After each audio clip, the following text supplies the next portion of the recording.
Thinking of the internet as something that the American people benefit from. I think what we've done is focus on the federal IT portion of it. I think that a lot of progress was made in the last administration, but not nearly enough. I think we're going to change that. And I think looking at this from the perspective of a deterrent strategy, to be honest, yes. I think the last administration should have done that, had an obligation to do it, and didn't.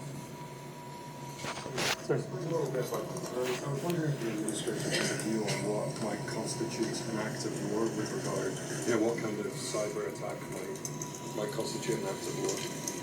Yeah, there's a whole lot that we'll talk about in terms of what constitutes a cyber attack, what's war and what's not war. The Talon Manual and other things are important, but I think the most important answer to your question is that we're not going to draw a red line of cyber war at this point today. It's not within the direct scope of the executive order, but it also would violate, I think, the president's primary mission to me to not telegraph our punches. If somebody does something in the United States of America that we can't tolerate, we will act.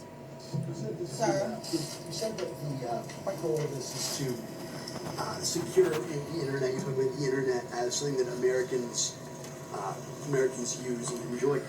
Well, the technical standards for most things on the internet are put together by many international standards organizations and engineers and things like that often aren't in the United States.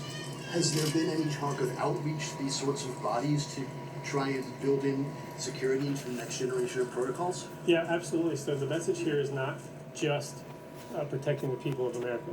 We have an America First perspective, but the idea of having like-minded people with similar viewpoints, like our allies, developing with us the open, operable internet is something key to figuring out how we will define what is and is not acceptable. We can't cut off the internet at our borders and then expect it to operate in a viable way. And if there are good ideas coming out of Germany, then we'll take them. If there are good ideas coming out of Peoria, we'll take them as well. Council, you mentioned the American Technology Council a short time ago. We really don't have much of an indication if there's going to be significant Silicon Valley or tech leaders who are going to be coming here. We know that there have been reports the president's had a few phone calls with someone like Mark Zuckerberg. Can you enlighten us a bit? Who can we expect to see here coming to the White House next month? Can we expect to see someone like Mark Zuckerberg working closely with the administration when it comes to that council? Yeah, so let me go backwards a little bit. Instead of telling you who the president did and didn't talk to, I'll probably get that wrong anyway. I'll tell you that there's a lot to be learned from private industry. And among other things, that stuff needs to come into the White House in the appropriate way. And so we talk on a regular basis to leaders, some that are technical leaders, some that are business leaders.